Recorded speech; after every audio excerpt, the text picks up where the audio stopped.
seated. You can start us off. Okay. Well, I wanted to welcome you to our all-church conference today. Thank you for attending. This is the time when we get together to celebrate our accomplishments of the previous year and also look forward to planning our ministries for the next year. And as Pastor Michelle mentioned in worship this morning, we have a lot to celebrate this year. We completed our building project. We have a lot of positive growth indicators, such as an increase in our worship attendance. And we have two signature ministries. We've got Holy Grounds and we've got the Social Justice Theater. But there's a lot more that we want to do. And so I'm seeing as we move into 2020 that there's a lot of momentum and there's a lot of growth here at Centenary. So let's keep on being, as it says on the front of your booklet today, a church doing things. Thank you for attending.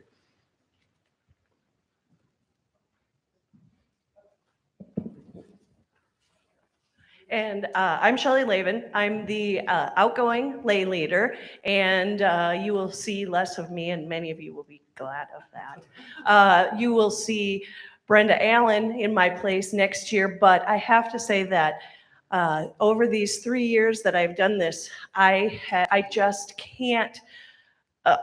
couldn't be happier and prouder of all of the tangible things that I've seen happening and changing and growing in Centenary. And today I had the lucky opportunity to be able to serve communion, and every single person, as I look at them, and you're coming through communion, and I feel blessed every single day to be able to be worshiping and growing with everyone. So I'm so glad that you're here.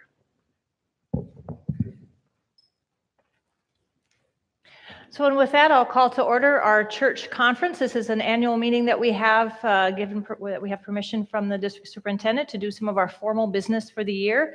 It's also an opportunity for us to celebrate as we look to 2019 and then to set some strategy as we move towards 2020. Pastor Erica, would you pray for us?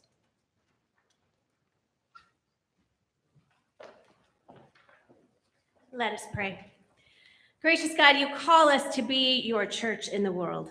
As we come together this afternoon to celebrate all the ways that we are church, in how we welcome, in how we run our ministries, in who we support as leaders, and in how we leave a mark on this world, we ask that you be with us in our business, in our time, and then help us to dream into vision for what you are calling us to next. God, we know your work in the world is never done, and we are here as your hands and feet. In your name we pray. Amen. Okay, so we'll get started. And if you look at the agenda, the first item that we have today is the approval of minutes from last year's meeting. So what we'll do, those are on page 3. If you want to take a moment just to look through those. And if you have questions about them or comments, please come up and use one of the microphones, which are right up in the front here, and also state your name so that when we do the minutes later on, we know the first name and the last name of the person who had questions. So go ahead, take a look, and give you a couple of minutes here to read through those and see if there's anything that you see that needs to be changed.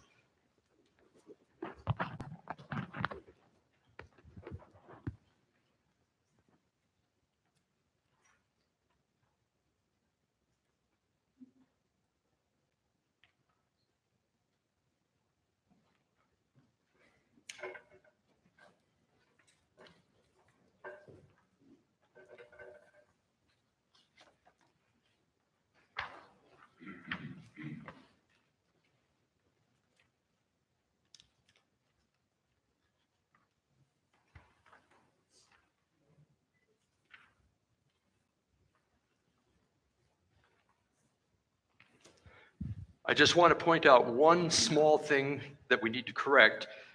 It's down on the first page of the minutes, probably about 3/4 of the way towards the bottom. This is very minor, but just wanted to point that out.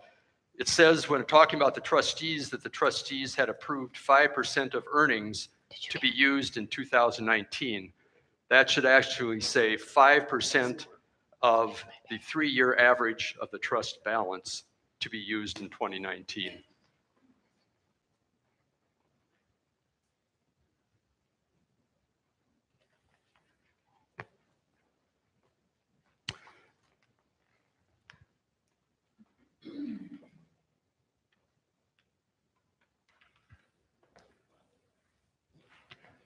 Any questions, any comments, thoughts?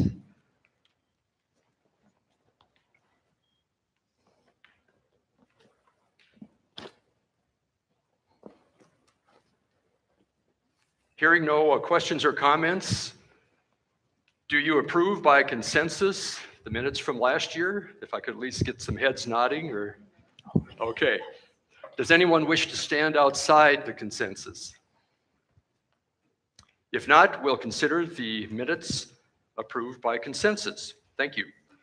So then we'll move on to the next item, which is a membership report, and I'll ask Pastor Michelle to go through that. Okay. And then you just saw an example of how we make decisions here at Centenary. We, a process that was thoroughly worked over several years ago, make decisions by consensus as much as possible. If we have to take an official vote, then if you're a member, you can vote, and if you're not a member, then not, but everybody has voice.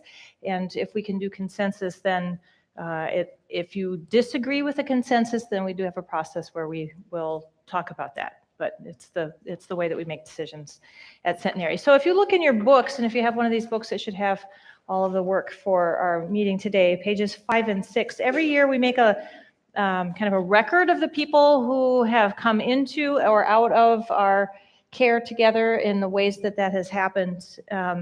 So this year we did not have a confirmation class, but we have a quite amazing one coming this next year. We had several members join by confession of faith and 3 by transfer. And then we lost several folks who died, a few people who transferred to other churches, a couple who withdrew. And then last year we removed 18 people from membership. And so if you do all of the numbers for that, then we end up with our membership at right now is 391. And so that's the first page, our membership changes. And then on the second page, it's our inactive, unresponsive member report. And we have a choice every year to put names on the 1-year list or a 2-year list.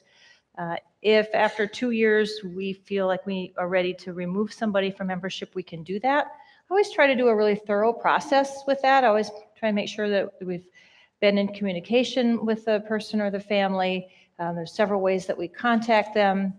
And I like to do a good job with this so that nobody ever says they were removed without their own ability to choose that or without a way to say no. And sometimes people, even if we haven't seen them for a while, will say, no, I want to continue to be connected. And that's what I want to know.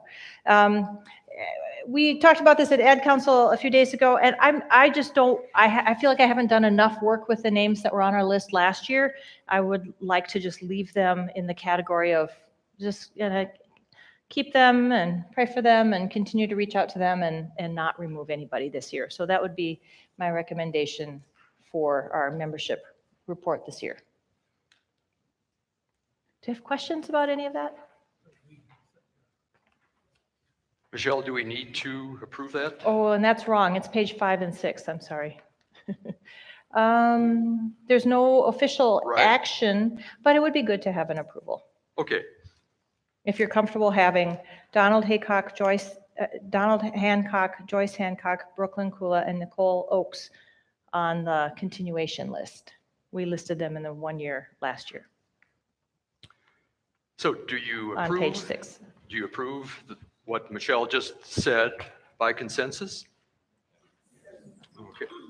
Does anyone wish to stand outside the consensus?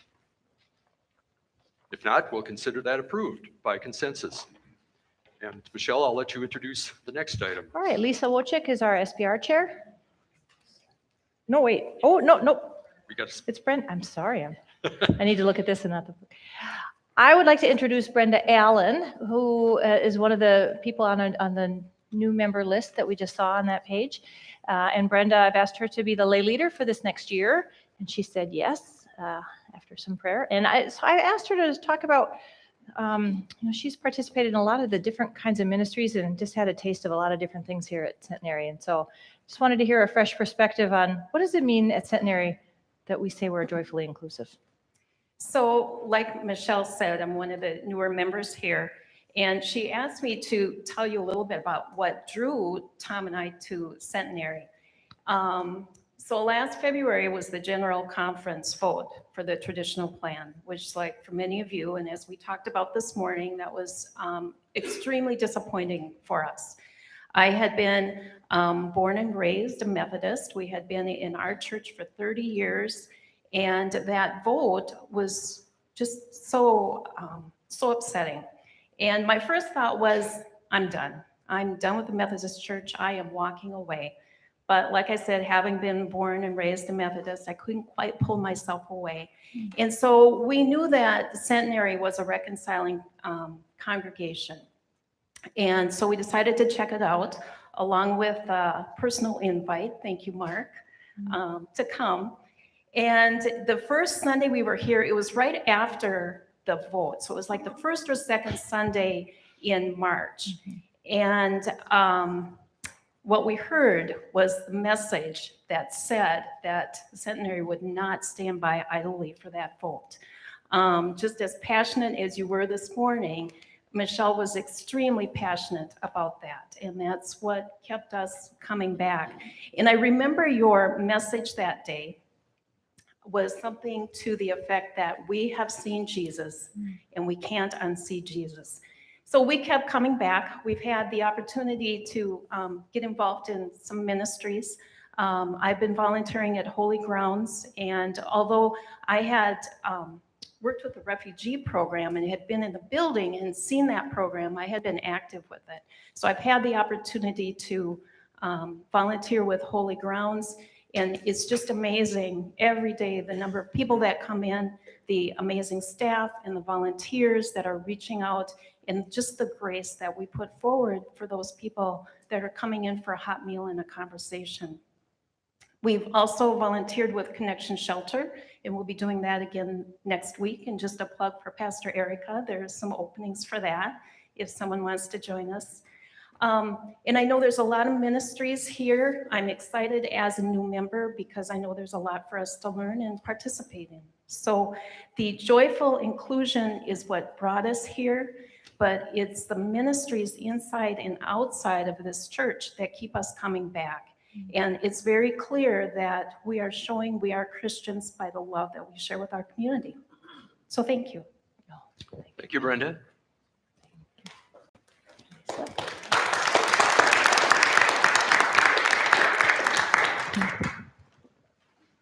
So I'm going to be on pages 7 and 8, and first wanted to share from our SPRC committee, which is Staff Parish Relations Committee.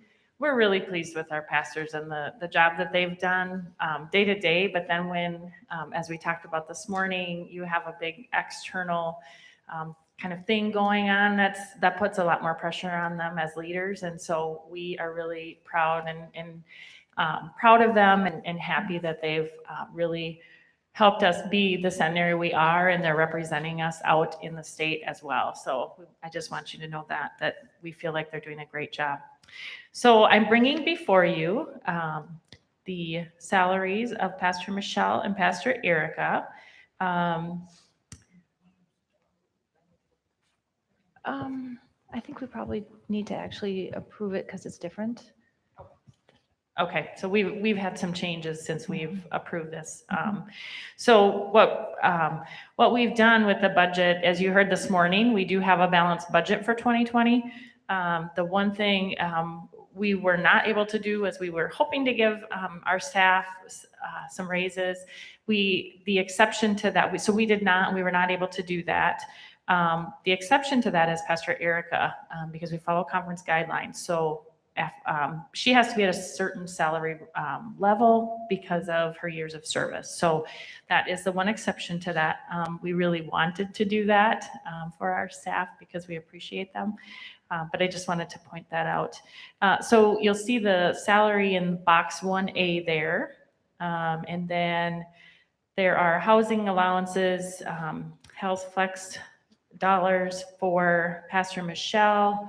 And then their pension is based on that compensation. So we use the formula that is given to us for that. So those numbers are not necessarily chosen by us.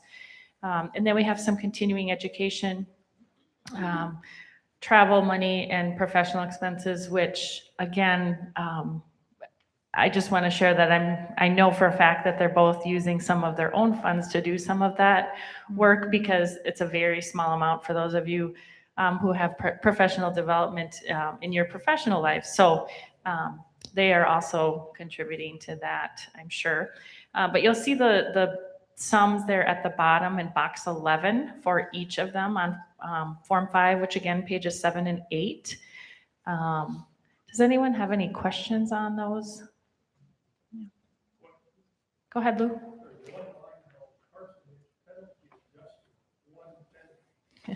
If we don't put a penny in there, then the formula won't work. It's what the formula lady told me to do. Good question, though. Her name is Jean Eden in the conference office, and she's brilliant. But it's like Doug's Excel spreadsheets that he likes so much. There's formulas in there that we don't use parsonages, but something has to register there. Any other questions at all? That's a good question. Otherwise, we do need to take a formal vote, Right. since this is different than when we had originally looked at them and approved those. You need a motion to be brought, or is it brought from committee? It's brought from the committee. Okay, so it it's should brought be from the good. committee. I just want to make sure my Robert's rules are in order here. So any other discussion or questions? Otherwise, all in favor, please say aye. Aye. All opposed? All right, motion passed to accept the salaries. Great. Thank you, Lisa. Thank you, Lisa. Next, we'll call on Joe Farnham to give the trustees report.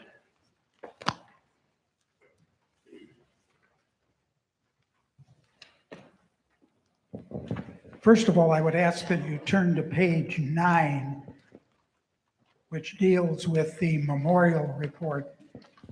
Memorials is a subcommittee of the trust, and thus is being included as part of the trust report here, even though the trust does not officially get involved unless the memorial expenditure is over $500.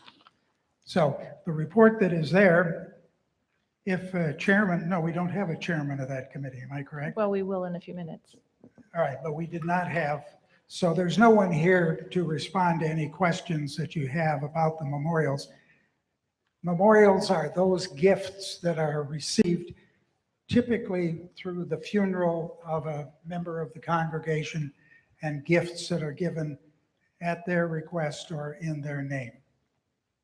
Beyond that, if you have a question, perhaps Michelle can respond to it. Anybody have a question? Oh, okay. Oh, yes, it sure is. Apologies, Al. We'll get that fixed. Anything else? All right, turn now to the next page. That is the official report of the of the trust. The trust, which is a by discipline established organization within the church, given the responsibility of overseeing the real property of the church, as well as overseeing all bequests, gifts, trusts, and investments. The primary thrust of the trust is to manage the resources, financial resources of the congregation.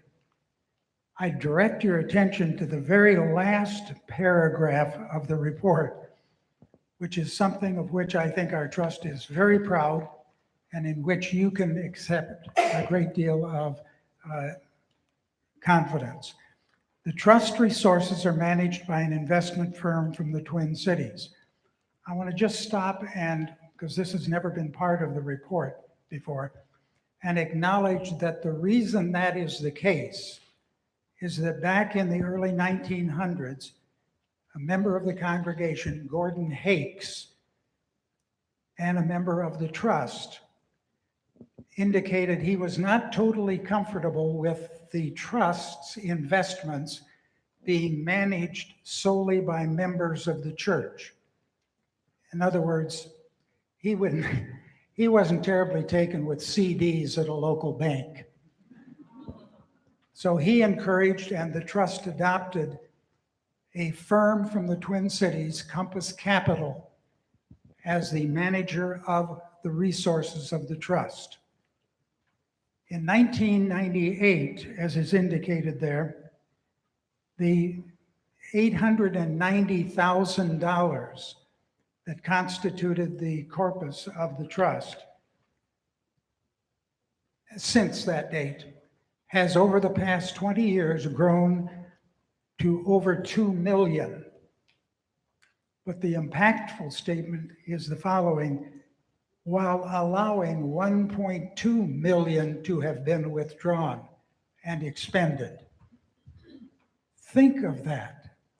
That is a magnificent product of conscientious management of our funds by Compass Capital and by the oversight of the board.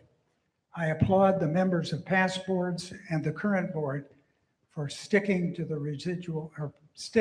ritual of careful thought, proper investment, and careful investment. Now you take that $2 million, or approximately $2 million, to which the trust has earned. Go to page 11. This describes how we determine how much of that we, as a board of trustees, are going to spend. We're not going to spend $2 million. My wife is signaling that you can't hear me. Can you not hear me? You're going deaf, dear.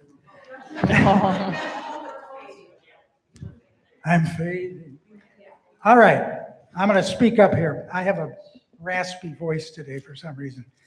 But if you look at the very top, the total investments in 2017 were $2,040,251. That's the total investment we had in stocks, bonds, funds of whatever form Compass Capital was using. I should add that Compass Management actually invests on the basis that our direction on a 50-50 equity and bond ratio. So they are protecting major swings in the stock market, so to speak, but at the same time attempting to, while protecting that, reap as much money as we can. They never lost us money during 2008 or 2009 when other funds were going belly up and what have you. We produced product, and we're very proud of that. But anyway, if you see at the very top, our formula is take the last 3 years' value, and as Charlie corrected it in the minutes from the last meeting, that is total value of our assets, which were 2 million, 1,000,009, 1,000,009. Take those, add them together, average by 3, and come out with the average total. Then take 5% of that figure, and that is what the trust will contribute to whatever the trust determines they wish to put resources. Is there any question about that? Because I think sometimes folks get it confused. Okay, yes. What is the fee that we pay? 1%. 1%. Any other questions? Yes, Mark? Has there ever been any consideration of the trust just dropping that money into the budget of the church and then the church deciding how to spend the money as opposed to the trustees deciding how to spend the money? Yes. And? The decision was made not to do that. First of all, discipline describes the trust as being responsible for these funds. They are an asset, they are a property of the church. We really cannot give that responsibility to somebody else.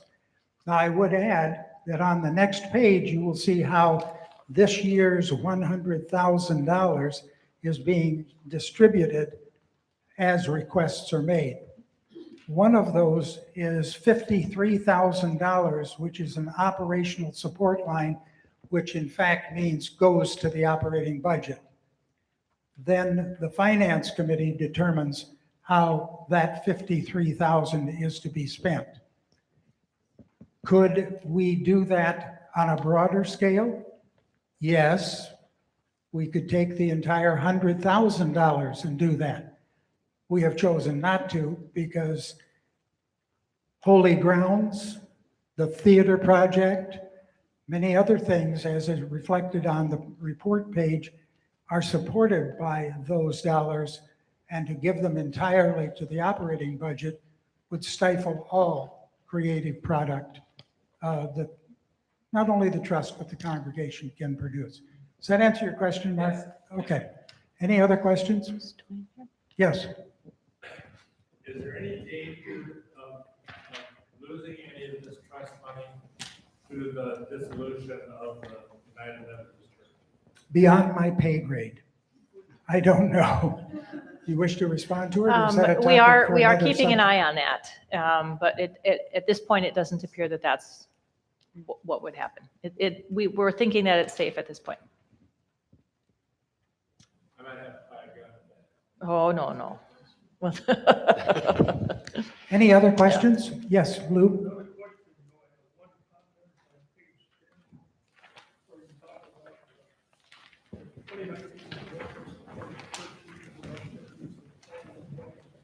Can't hear the question. Yes, would you like to say page 10. Lou, we're going to give you a microphone. On page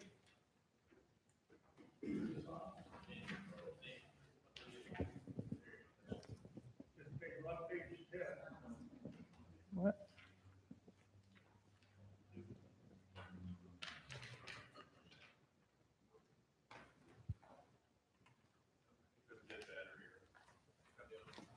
I'll just try to speak loudly. Can you hear me now? Thank you very much, Lou. Okay, on page 10, the sentence at the end of the paragraph reads, in 2019, the board has supported church needs and activities in the following ways. And this is just a slight quibble about the language. Now can you hear me? Okay, super. So it's stated that the board participated in the construction of a solar garden, which in turn reduces our electric service charges while also contributing to efforts to green our community. And the latter part is true, but the way that that's stated in the environmental community is the Board of Trustees approved the subscription of the church to a community solar garden, which did those things. We didn't participate in the construction. Point well taken. Yep.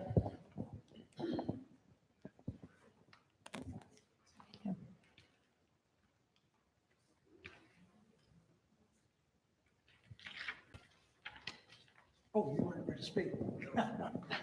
All right. I think that the spending plan,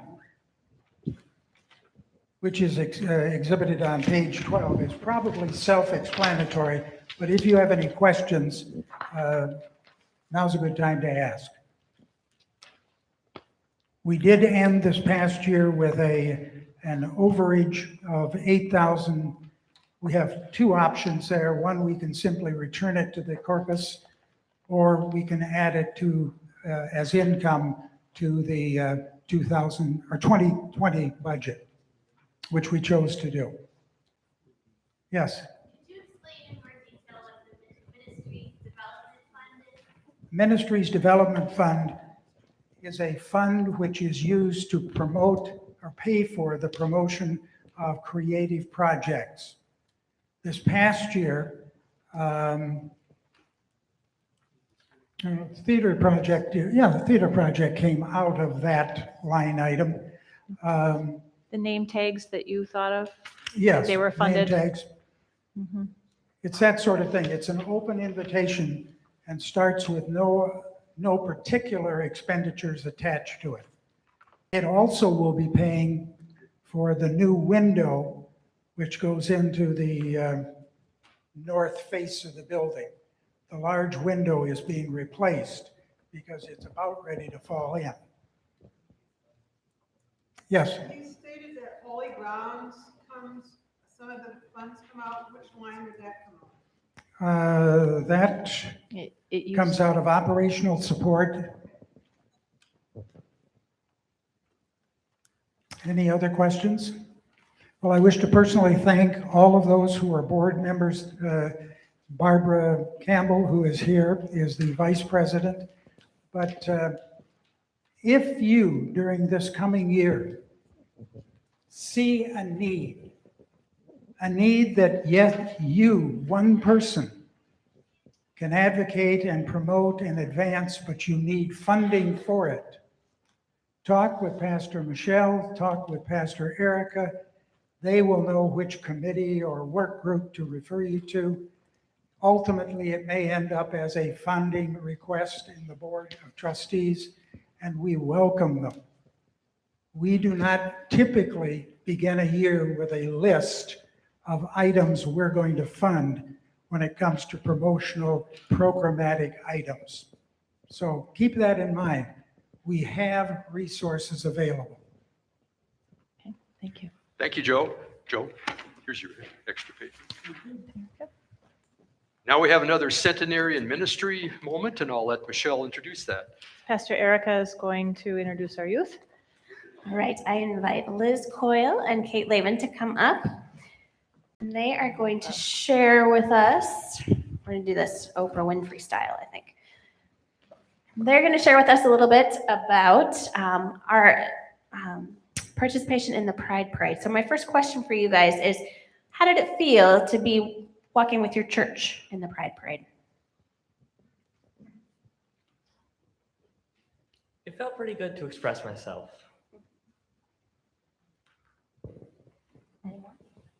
Kate? It felt good to show that I was part of this great community of fully accepting people, showing that, you know, they support everyone at Pride, and hopefully people there support us too, and just showing that I'm part of that community. Excellent. All right, so follow-up question. Why do you think it's important for Centenary to be there and be visible? We had a pretty popular booth this year. We were giving away pronoun buttons.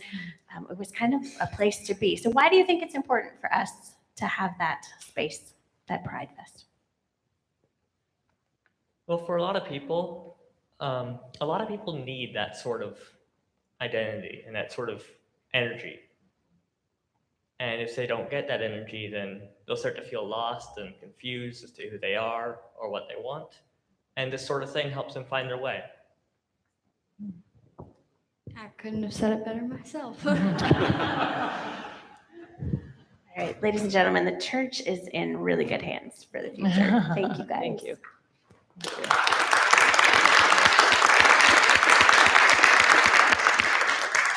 Thank you, Liz. Thank you, Kate.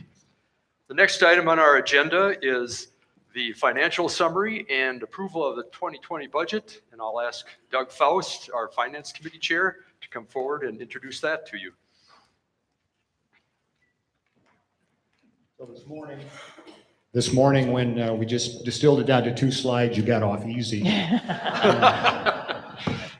Actually, I'll try to make this pretty painless here this afternoon as well, too. So first of all, I'll direct you to page 13 in your book. That is our end of December 2019 summary. And really, as was documented on the slide this morning, we ended the year with a deficit of a little over $10,000. Most of that really is attributable to exceeding our budget for snow removal by a little over $10,000. They almost washed each other out. Now, any of you that have worked with budgets, and I know most of you all have, it's a little bit more complicated than that. But I mean, if you really wanted to look at this at a very high level, that really explains kind of what happened last year. The other thing I'd like to just talk about is that when you look at the Centenary budget, and this is fairly consistent year after year, our personnel costs, so all of the costs associated with salaries, associated with other pensions, et cetera, everything account for about 57% of our overall budget. Our facilities costs account for another 27%. So we're in excess of 80% of our budget is really attributable to two very significant and very, very important expenses. And so that does really allow us very little latitude when we have circumstances such as an extraordinary winter and snowfall and that kind of thing, where our expenses for snow removal are vastly exceeding budget. We just don't have a ton of latitude to try to cut a budget in one place or another. So I'll say this, we ended the year with that deficit of $10,000, but we are well positioned for 2020, which I can go into here in a moment. First, I'll entertain any questions related to the 2019 outcome at this point in time. Just two other things I will highlight there. Joe mentioned the $53,000, which was an allocation made in 2019 to the general operating budget. You'll see there on page 13 that the income from trust totals $71,000. There was some other extraordinary projects, which again, the trust with responsibility for the facilities and the building as part of their portfolio, they funded different things there, replacement and maintenance of the water heater, a boiler pump, and also provided some additional funding for some summer musicians as well too, over and above the $53,000 which had been allocated to the general operating fund. So if you follow along on pages 14, 15, and 16, that is all the detail related to 2019. Any questions at all? I guess all the way over to page 18. Hearing no questions related to 2019, we will now move to the budget for 2020. You should have all had an insert in your book. So I'm going to direct you to that instead of page 19 as printed in the book. So as we were preparing documentation and so on related to the 2020 budget and so on, I tried to take a shortcut and didn't, extend all the formulas over, and I hid some columns, and that came back to bite me here. So please refer to the insert that is in your booklet here today. I'll just walk you through this very, very quickly. You'll see the first column that is labeled expense. So we have, as the Administrative Council, approved an expense budget for 2020 of $462,833. Then we have the next column over, which says GF revenue, general fund revenue. You'll see that carryover balance of $10,372, that deficit there that's highlighted in red. As we're looking ahead now to 2020, we've calculated congregational giving at $341,000. So I'm just going down line by line in that general fund revenue column. That includes pledged giving, that includes non-pledged giving, that includes loose offering, that includes gifts from guests, all of those kinds of things. The next three lines, interest income, miscellaneous income, and facility use, those are just the totals that we saw in 2019. So we've carried those over as a reasonable expectation of what we would see in 2020. Our third floor rental line at $13,270, that is based upon the leases that have been executed with our tenants on the third floor of this building. The next two lines then, and I'll kind of take those both together and separately, you'll notice the first line says fundraiser, Holy Grounds, and then the second line says Holy Grounds grants. So $10,000 and $15,000, a total of $25,000 there. Right now, Centenary Church supports in what I'll call infrastructure costs, which is really staffing and facility costs, between $35,000 to $40,000 to support Holy Grounds. So those are expenses that we incur based upon the staff that we pay that assists with Holy Grounds, based upon the utilities and the use of the facility and all of those kinds of things.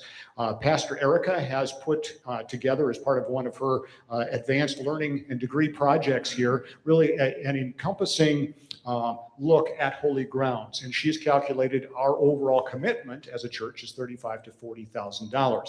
So the plan we have made for this next year is to apply for some grants to specifically help fund holy grounds. And we believe, Pastor Erica is very confident that grants can be written and obtained that will total about $15,000 or greater to support those costs. In addition, plans are already underway for a fundraiser to support holy grounds specifically. That would be $10,000. Now, there are a lot of donations that are made by you, by other members of the congregation, and members of the community that are not necessarily part of Centenary Church, which go to support the food and so on for holy grounds. These costs of $35,000 to $40,000 that I'm referring to are solely funded by Centenary Church. So any grants we receive and any fundraising dollars that we can raise will offset those costs that are borne specifically by Centenary Church. So in a way, we're kind of removing those expenses from our budget. It'd be another way to look at it if you want to think about it in that regard. So then I'm going to just direct you over one more column to the memorials column. And you'll see the line there that says memorial support, $1,900. For the last several years, the Memorials Committee has supported some specific line items on the general fund budget, primarily related to music-related expenses. And often when a member passes and so on, and there are donations received in their memory and so on, oftentimes those are specifically earmarked to support the music ministry here at Centenary, among other things. And so we've gone to the Memorials Committee and said, can you just help us support the general fund budget and pay for those specific line items, those music items in our budget? The request has been made for $1,900. It has been approved by the Memorials Committee. However, as Joe also mentioned, any request for memorial support in excess of $500 needs to also be approved by the Board of Trustees, because Memorials is a subcommittee of the Board of Trustees. So that has to go before the Board of Trustees as of yet, but I anticipate, again, just based on history and how we've put this together in the past, that we will see funding for that $1,900 there.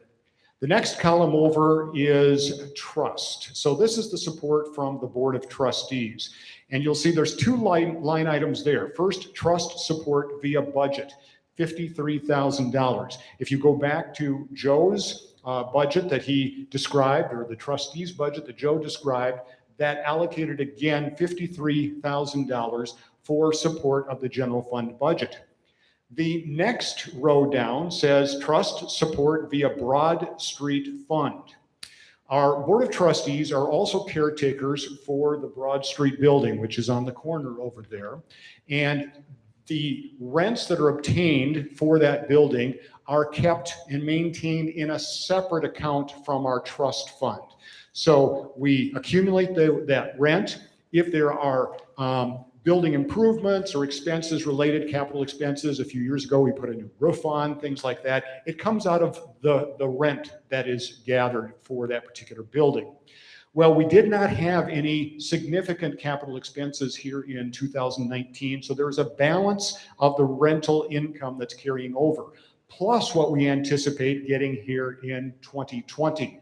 So out of that accumulation of funds and anticipated rental income received, the Board of Trustees has designated and approved an additional $20,000 to help fund the general fund budget here at Centenary. So total commitment from the Board of Trustees is $73,000. The last column here is our total revenue, and that's just formulas carrying everything over, so you can see everything in one column there. It all totals $452,673.85. Now, if you just scanned the columns a little bit and went back to the expense column, it says, but wait, we have $462,000 in expense. Doug, how can we fully fund this budget, or how can you claim that? You're absolutely right. If we include the deficit with which we began the year because of last year's deficit, yes, we are about that same $10,000 in the hole. However, we are blessed here at Centenary Church in that we have approximately $124,000 in our checking account. We are very strong on our balance sheet for those of you that are familiar with that accounting mechanism and so on. So the fund balances that we have there and so on are very strong and robust. And so in a way, we have funded that deficit from last year, and that is now behind us and put behind us. So we can say we have enough revenue this year to support our anticipated expense. So the green line that runs all the way across the bottom of the page there, you can see again, total expense of $462,833. And then in the revenue column at the very bottom, highlighted in green, revenue of $463,045, which leads us to a balance of $212.77. So that's how we get to a fully funded balance. Okay, fully funded budget, even though we ended last year with a deficit. So, yes, Sam? So is that 100? So the 124, whatever that's in the checking account, is that kind of like a cushion, like, so that, I mean, that money is not included anywhere in these budgets, right? So that's a cushion. Yes. Got it. It is just like your checking account balance, that is what is in the checking account to pay our bills. And the nice thing is, again, that's a very healthy balance. I have, over the last several years, have seen that balance significantly lower than that, which means we have the cash flow to pay our bills, month after month after month. That's not an issue itself. Yes. And I understand the money comes in different points too, so we have to have some flex. Yep. Other questions related to the 2020 budget? The detail is also in there. I'll just mention on the following subsequent pages, starting on page 20, I believe it is all the detail and a comparison to the 2019 budget as well. Shelley, did you have a question? I don't have a question. I have a comment. When I heard this within the Finance Committee last week, I was struck by the opportunity that we have this year of Holy Grounds contributing to our operations. When I think of ministry, I think of us giving. I think of our compassion. We're doing what's right. We're doing it because we want to. We're doing it because this is who we are. And so whatever it takes to make this happen.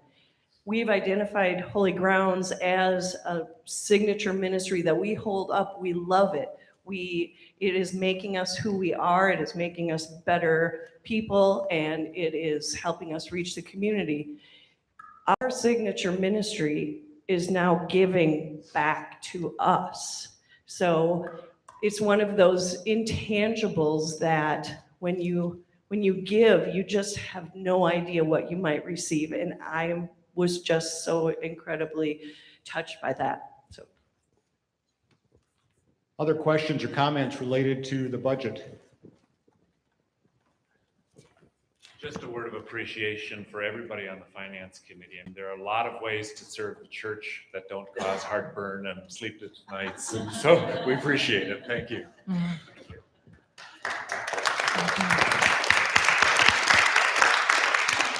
If there's no other questions, this is recommended from the Administrative Council, first from the Finance Committee and then the Administrative Council, and we would like to see this adopted as our budget for 2020.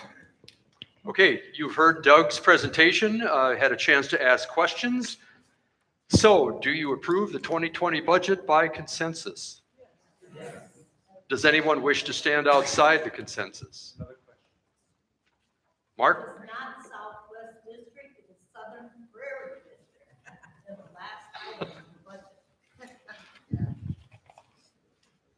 Okay, Michelle, can you get that as a correction that we need to make?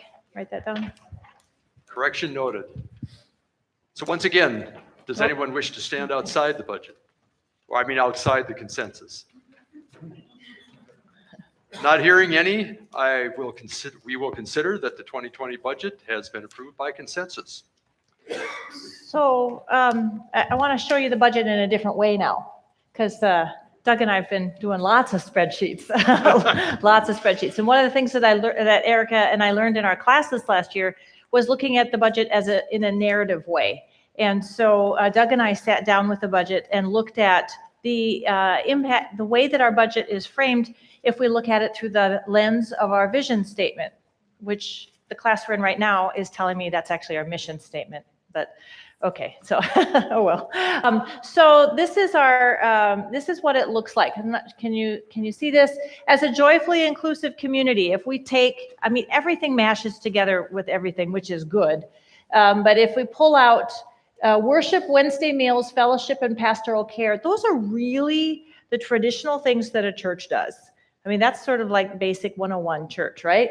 And you look at the percentage of just what of our budget that's congregational giving and the money from the trust. This is what it's $189,000, and that's 41% of our budget. And as we were doing this, Doug and I thought, I bet that was higher 5-6 years ago, where more of our budget was on just basic worship and pastoral care, fellowship kinds of things. So you can see just how our mission statement has shifted us and what we've been doing. That champions revolutionary social justice. We've pulled out all of our inclusion work, our study groups, because you guys, man, the stuff you study is amazing. Theater, half, because we just couldn't decide where it went, and all our education, although theater doesn't really hit our budget. So we put 119,000 there. That's staff, building, and program costs. That's 26%. Putting ministry in the hands of it's changing lives. We want to put everything in there. So we've just that's just the foundational piece. All right. Because everything fits there. But so then if we think about the ways that we're doing hands-on ministry, Holy Grounds, and the other part of the social justice theater, and our shelter work and our nurture work, the way that we have a team of people that go out and care for our elderly and where they live, that's powerful. So that was 156,000. So that's 34%. So I think that probably if we had done this 5 years ago, it would look different. You can see, if you feel like we're doing things and that we have an impact in the ways that we're doing hands-on ministry, our budget is showing that. Does that make sense? Okay, so as we were putting this together, we thought, this isn't the whole picture, because there's actually a lot of money that we leverage here at Centenary in a variety of ways to do more. So just looking at this, it's like, well, this is cool, but actually theater doesn't hit our budget, and except for time, a little bit of staff time, and then building. So we worked some of that in. This is what the budget looks like if you put in all of the outside money that comes in to do what we do. So grants and community support, let's see how it changes. The Worship Wednesday stuff, that stays the same because that's, we fund that ourselves. The inclusion work, the theater work, and all of that, we get a grant from the conference, and we've gotten grants from a couple of different families to fund Jess's position, and we've got it fully funded for another 2 years. So that entire education position is not funded in our budget right now. So that changed that number, and then it was like $24,000 that came in last year for the food for Holy Grounds from other places. And then the trust ministry development grants that came in for the theater, and the community gifts that came in for the theater. So when you put all of that in here, then our worship and fellowship and sort of like the internal stuff that we take care of as a church, our internal business, the stuff where we're looking after ourselves, that's 37%.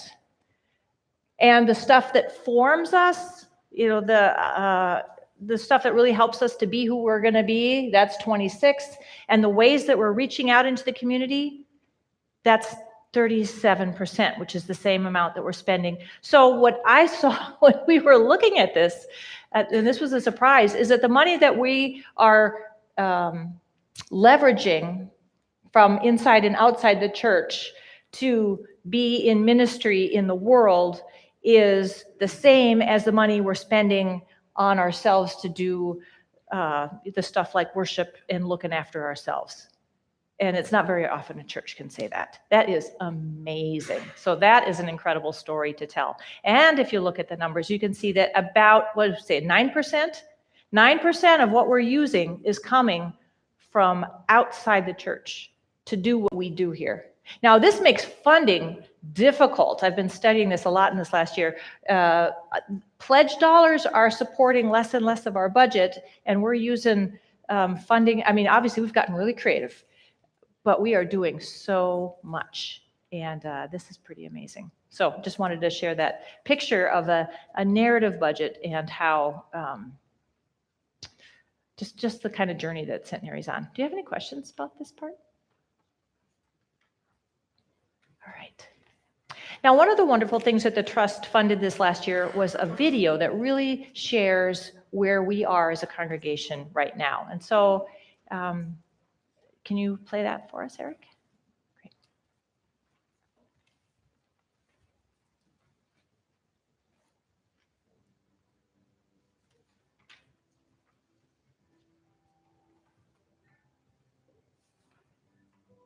Hi, I'm Pastor Michelle Hargrave of Mankato Centenary Church. My name is Doug Faust, and I'm the director of the Social Justice Theater Program at Centenary Church. Hi, my name is Jessica Lanis, and I'm the Director of Children's and Family Ministry at Centenary. At Centenary, our vision statement is, as a joyfully inclusive community that champions revolutionary social justice, we change lives by putting ministry in the hands of the people.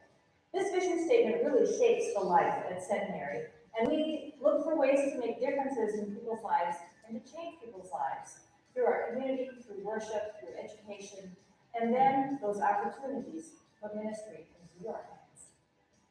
We operate under the mission statement of using theater to illuminate social justice, explore spiritual values, and build community. What makes us different than a lot of church theaters, we do legitimate productions as diverse as Shrek the Musical, or Proof, or It's a Wonderful Life. We utilize those productions to bring out the social justice topics that pertain. So on Sundays, we have kids formation with preschool through 5th graders and get to do activities that are focused around independent learning and group game activities and usually some kind of arts and crafts. So it's a great way to get the kids up and moving and get them to do something that they're more interested in by choosing the activity. Other activities that I've been a part of, there's chances for adult group studies, which are fantastic. There's plenty of opportunities to be involved in servant events like hosting a Connections shelter or serving in Holy Grounds or many different ways to serve on a Sunday or Wednesday as well. At Centenary, we're proud to stand with our LGBTQ community. We've been a reconciling congregation for 13 years. And one of the things that we've done every year is go to Mankato Pride Fest. And that's been a wonderful place to offer our ministry of inclusion and acceptance and extravagant welcome. Holy Grounds is a free breakfast program that we serve here at Centenary 6 days a week. We serve just about 100 people every day, and it really changes people's lives, both as they are serving in the kitchen and then as the community gathers for breakfast and relationships and support every morning. Centenary Church is a church of action. I'm very proud of the fact that we do things in our community, whether it is our social justice theater ministry, whether it is providing breakfast for our community, or whether it's trying to be part of the Connections ministry and trying to alleviate homelessness in the Mankato. Centenary makes it really easy to be active in your faith. At Centenary, we change lives. We put faith into action.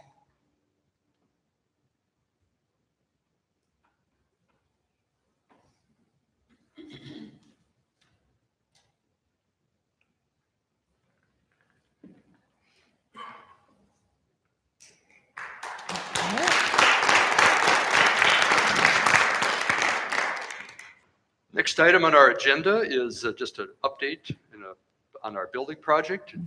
I'll let Pastor Michelle handle You'll that. find a building update on page 23. And we are, except for that tiny little thing that you don't have done yet, Charlie. We are done with the building project. This window over here was just such a yeah, I'm trying to get him to finish it. Yeah.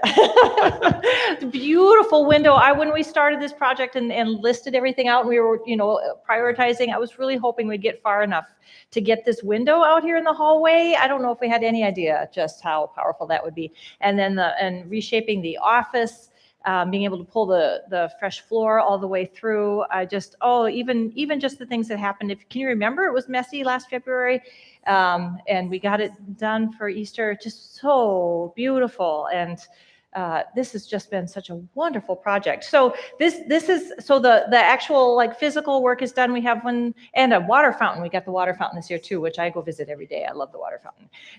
There's one tiny little thing that needs to get done yet, and then all the expenses have been paid out of our building project. We have a loan from the bank, which is backed by the trust, so it's very good interest. And we have just at the end of the year, $136,798 left to pay.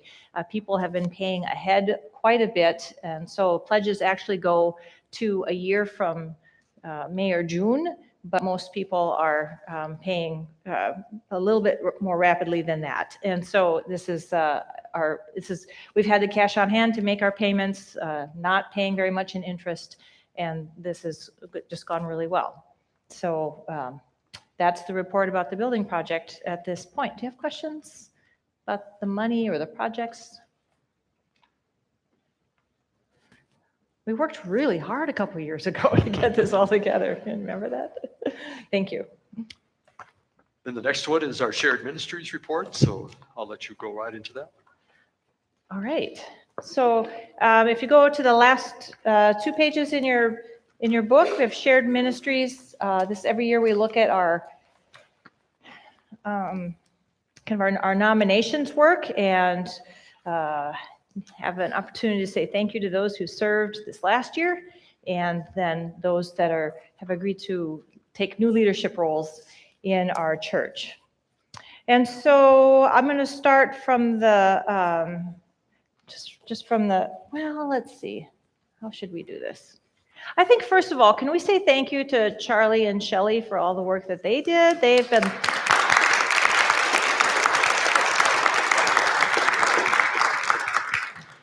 led us the last 3 years, really through the MCCI implementation and through the building project.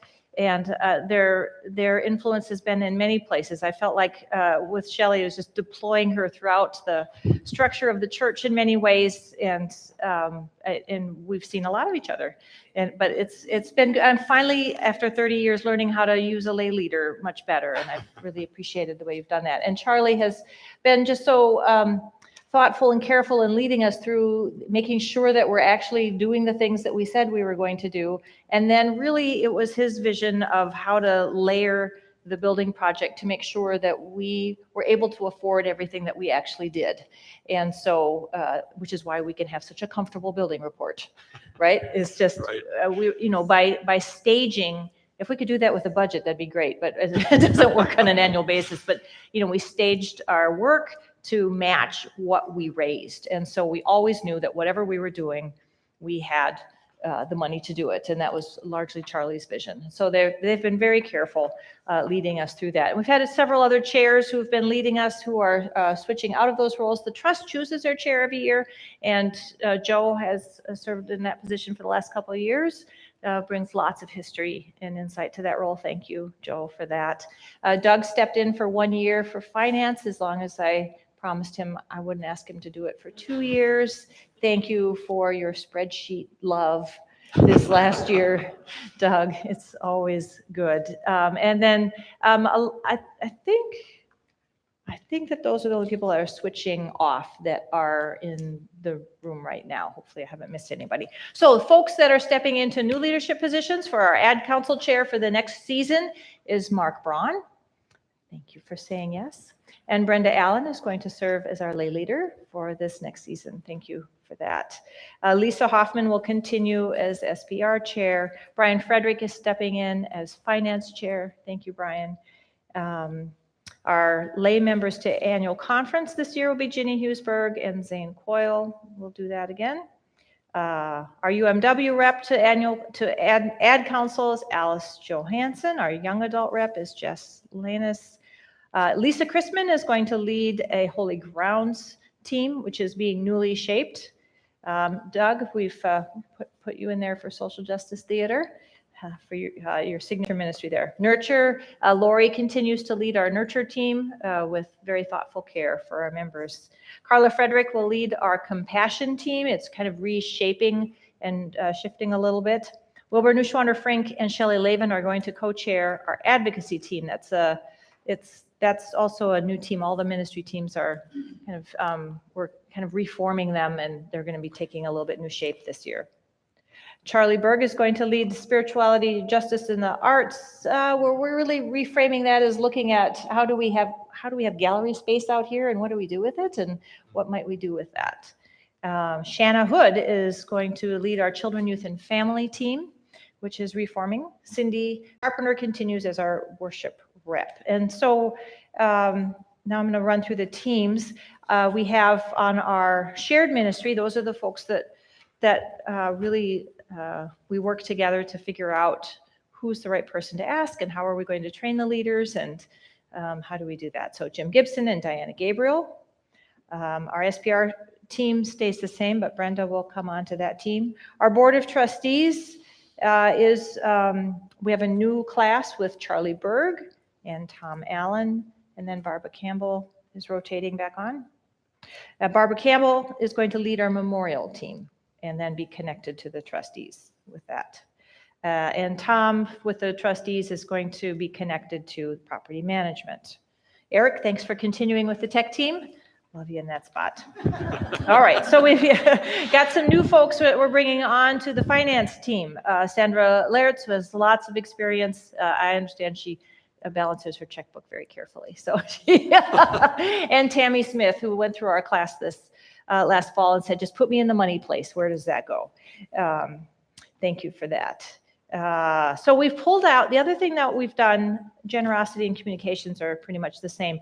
We've pulled out our signature ministries. Instead of having them mixed in with the ministry teams, we're pulling these out. These are our major signature ministries that we are doing. And so these are the groups of people that are leading that. So Lisa Chrisman with the Holy Grounds Task Force, and then the Faust really leading the Justice Theater there. And then our ministry teams are the ways that we do compassion, justice, worship, and devotion, our cornerstones, and deploy ministry through with the people. And so we're looking at kind of some fresh ways of doing that this year. So we had a class on that this last year too, Erica and I. So in compassion, Lori, we've got Chris Vogel and Terry Lutz will be working with you. We've got a couple more asks out for that. The compassion team with Carla Frederick, we've got Mary Simpson, Mike Lavin, Shelley Lavin, and Lisa Dudley. Sounds like a fun team. And another ask out for that. Justice teams, Anne-Marie Johnson, Lou Schwarzkopf, working with Wilbur and Shelley, and Charlie Berg. I've got you, Paula, and I got another ask out for that yet. Our devotion team, we've got Shanna leading that, Jess working with that, Kelly Ferkinson, Amanda Stevens, and another ask out for that yet. And the worship team is staying the same as it was last year. So mistakes, questions, comments about that?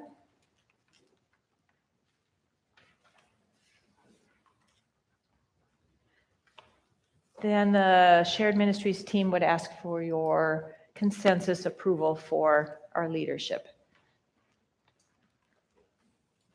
Are you in agreement? All right, now, so everybody who is in leadership is named is on these pages. Please stand up right now. Okay, so let's do this a little more vigorously. All right, these will be your leaders. Oh, and Shirley Miller is coming on as our financial secretary, right? All right, so thank you. Should we say thank you for the ways that you are keeping blessings? Oh, your work is just so vital to what we do. You've got the next one. Okay, no, yeah, Mark, would you come and talk to us about ministry in the hands of the people? I could have put so many pictures of you up there.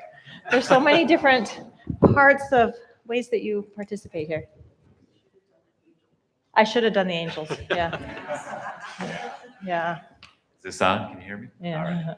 I feel a little humbled standing up here talking about ministry in the hands of the people because, you are the folks who do raise your hands, whose hands are up to your elbows in the work of this church. And so I truly do thank you for that, for your participation.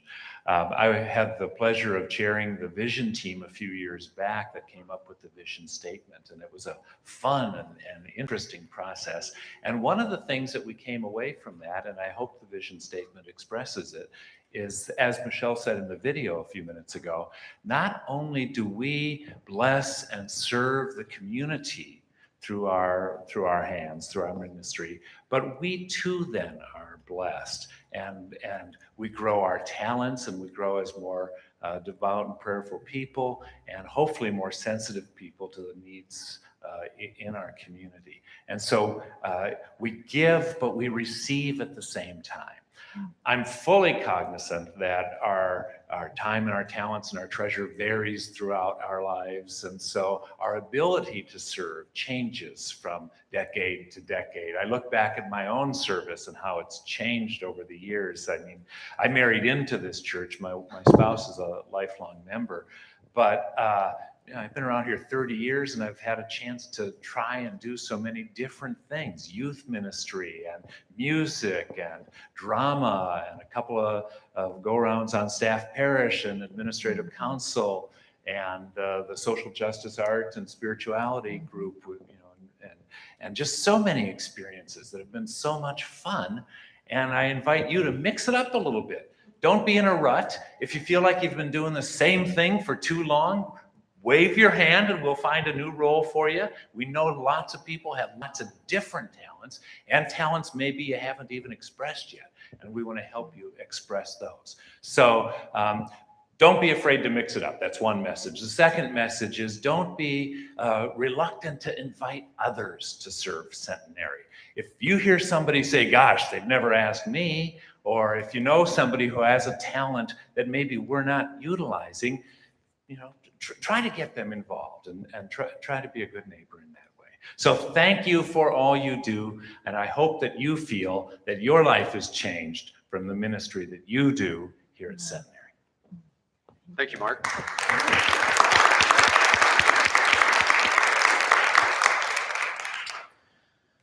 Okay. So if you look on page 24 in the back of your book, I've got an update on our MCCI work. 3 years ago, we had our MCCI weekend, and then we approved the prescriptions that we agreed to work on. And in worship this morning, we highlighted several of the positive indicators that we can see directly related. A lot of work that we did was about our extravagant welcome, our welcome to our visibility in the community, the way that we welcome people when they come in the first time, what our building looks like. And I just think we can see the results here as we look at these numbers. Average weekly worship attendance, I'm going to say them again because I'm real excited about them. I was counting, I had a graph on the staff wall, and I was counting this. After Christmas Eve, I was ready to call my boss and say, even if nobody comes to church on Sunday, we're going to make it. We're going to have an increase. First time in a decade. It's the first time in my whole career. So I was really excited because my girlfriends are always bragging about their weekly worship attendance. I've never stayed this long in a church. I usually leave after 6 years. So yay, 7th year, we're doing it. So this is actually the indicator that the bishop will look at. I mean, that's like the number one number. They don't even care if we didn't end the year in the black, which I am not happy. Sorry about that. That wasn't great. But this is the number. The average weekly worship attendance is the number that the whole conference will look at to see Centenary doing what they need to be doing. Anyway, I should shut up. All right.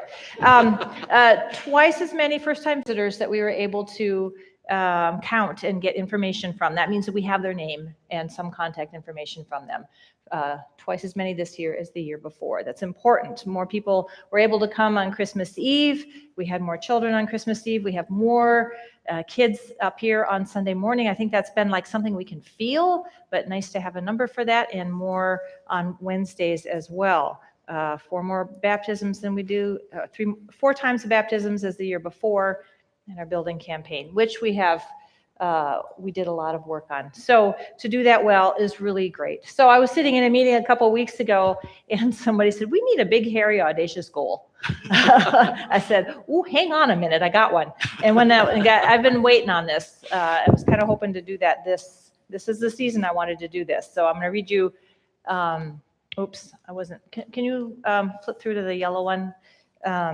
So here's the last piece of our MCCI plan. We've done everything else. This is the very last bit, and I've been saving it. On a date of her own choosing, Pastor Michelle will assemble a new city center feasibility study team. The purpose of this team will be to study the feasibility of any and every future option for Centenary in downtown Mankato, and to dream about what Centenary could be and do in the future that would be strategic for the mission of Christ, address specific issues of social justice, and establish Centenary as Mankato's premier ministry center for spiritual renewal, reconciliation, and hope. Wow, doesn't that sound exciting? That's next. That's what we're going to be looking at this year. So, and we alluded to this in our Ministry in the Hands of the People earlier today. So I'll be working on pulling together a team of people who want to look at what does it mean to be Centenary. I'm just kind of wondering, is it an interior, or is it how we're connecting to the community? Is it what we're doing inside the walls, outside the walls? What does the community need that we have a unique way to respond to? What is God calling us to do next? I mean, that's really the question. We have these two really powerful signature ministries. What is God calling us to next? And I can feel it in my gut that something's coming. So if you are interested in being in part of that conversation, let me know. We'll be pulling a team together pretty soon. But MCCI has been such a good process for us. I think that we've done what we set out to do, and one of the indicators that if Shelley was holding a microphone right now, she would say, and one of the big things, and you put it in your welcome, Erica, didn't you? People in the community know who we are. And when we started this 3 or 4 years ago, there was a survey done by the MCCI folks, and the community didn't know who we were. And now the community does. And when people come to us and want to visit, first-time visitors, when they talk to me, they say, oh, you're the church that does things. I wanted to come and see what that was about. So, of course, Erica's on the front page of the paper every few months. And for good reasons, not for bad ones. Yep. The theater has raised our visibility in some really powerful ways. I mean, there's just so much that's happened. That Centenary is just in an amazing, beautiful place, and it's so exciting to be here. So we don't need to vote on that. We're just going to do it. We're going to do that. Now we're time for the litany. It is time for the litany. So Mark is an incoming Ed Council Chair, and Brenda is an incoming lay leader. Would you come up and lead us in your parts of this? And Pastor Erica. Mark, here's one for you. And let's all stand.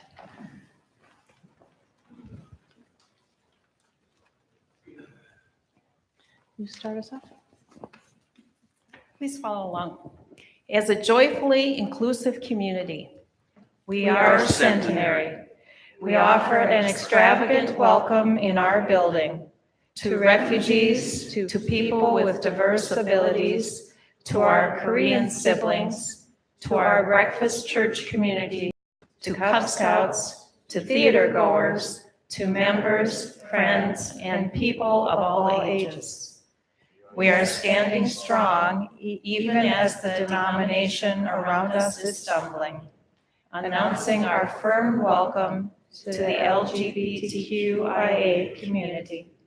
We see glimpses of God's beloved community within our own walls, in worship, at meals, in our care. That champions revolutionary social justice. We continue the welcome of Jesus that extends tables and breaks boundaries. We learn about our neighbors and extend the lines of the neighborhood. All generations gather here to learn about the freedom and power we have to resist evil, injustice, and oppression in whatever forms they present themselves. We make space for questions in classrooms and on stage as we invite conversation about what it means to be human, to be beloved, to be community. We change lives. As the church has for generations, we see the work of God in changed lives as all ages encounter love, growth, and the opportunity to serve. We see the lives of our neighbors stabilize. We see sustaining relationships form, our own hearts as we walk alongside. We care for our elderly, for those who are sick, and for people in transition. Everything we do makes space for God's transforming love to work in us and in those around us. By putting ministry in the hands of the people. We understand that the work of the church is not just what happens in the sanctuary, but the changed lives that leave our building and go into the world. We bless the community through our ministry and through our lives. And yet our hearts yearn for more. Our work is not done. Our community still cries out. God's call is still sounding. In the grace and strength of God, we will explore and we will respond with the beautiful future God is preparing for us. We are Centenary. And I think with that, we can say that the church conference is now adjourned. Thank you, Charlie and Shelley, and all of you for your leadership. Thank you, Mark and Brenda, and all those who are leading us in this next year. Be blessed. Amen. Oh, we're going to sing one more song. Craig, are we going to sing one more song? I lost my piece of paper. What one? 374. We're going to sing. We need a little rousing. 374. First and last verse.